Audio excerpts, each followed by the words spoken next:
بسم اللہ الرحمن الرحیم۔ محترم ناظرین، رمضان شروع ہونے سے قبل ایک میسج سوشل میڈیا کے اوپر وائرل ہونا شروع ہو جاتا ہے، جس کو سب ہی دیکھتے ہیں، سنتے ہیں، پڑھتے ہیں کہ جو آدمی رمضان کی سب سے پہلے کسی کو بشارت دے گا اس کو جہنم سے بچا لیا جائے گا، یا وہ آدمی جنتی ہے،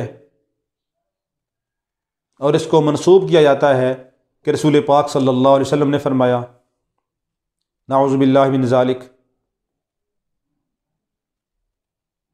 پتہ نہیں یہ ایسے میسج لوگ کہاں سے نکال لاتے ہیں کہ جنت کوئی اتنی سستی چیز ہے، یا جہنم سے بچنا اتنا ہی آسان ہو گیا ہے، ایک میسج کر دو، کسی کو خوشخبری دے دو، جنت مل جائے گی تمہیں، یا ایک میسج ایسے پہنچا دو تو تم جہنم سے بچ جاؤ گے۔ خدا را امت کو گمراہ مت کریں۔ حضور پاک صلی اللہ علیہ وسلم نے فرمایا، من کذب علی متعمدا فلیتبوأ مقعدہ من النار، کہ جو آدمی میری ذات کے اوپر جھوٹ باندھے تو وہ اپنا ٹھکانہ جہنم کے اندر بنا لے، کہ وہ بات جو میں نے کہی نہیں ہے اس کو میری طرف منسوب کرے، تو فرمایا وہ آدمی اپنا ٹھکانہ جہنم کے اندر بنا رہا ہے۔ کتنی سخت بات ہے۔ اور آج ہم بلا تحقیق احادیث آتی ہیں اور ان کو فارورڈ کرنا بہت بڑا ثواب سمجھتے ہیں، حالانکہ اس کے اندر ہمیں بڑا محتاط ہونا چاہیے کہ قرآنی آیات اور احادیث رسول صلی اللہ علیہ وسلم کو فارورڈ کرنے کے اندر ہمیں اس کی تحقیق پہلے کرنی چاہیے کہ آیا یہ بات صحیح ہے یا غلط ہے۔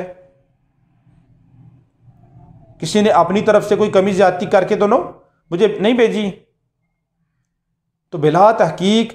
آیات قرآن کو یا احادیث رسول صلی اللہ علیہ وسلم کو فارورڈ کرنا یہ ٹھیک نہیں ہے۔ اور اسی طرح یہ رمضان کی بشارت دینا کہ رمضان کا چاند نکل آیا، عید کا چاند نکل آیا، تو چاند کے نکلنے کی بشارت دینا یا رمضان کے آنے کی بشارت دینا یہ کوئی جنت کا سرٹیفکیٹ نہیں ہے۔ اس لیے ایسے میسیج آگے فارورڈ کرنے سے ہمیں پرہیز کرنا چاہیے اور دوسروں کو بھی اس برائی سے بچانا چاہیے۔ ایسی کوئی حدیث نہیں ہے کہ جس کے اندر اللہ کے نبی صلی اللہ علیہ وسلم نے یہ فرمایا ہو کہ جو آدمی رمضان کی سب سے پہلے کسی کو بشارت دے گا تو وہ جہنم سے بچ جائے گا، یا اس کے لیے جنت کا وعدہ ہے۔ ذخیرہ احادیث کے اندر کوئی ایسی حدیث نہیں ہے، یہ ایسے ہی من گڑت ہے، کسی من چلے نے اس کو روایت کر دیا ہے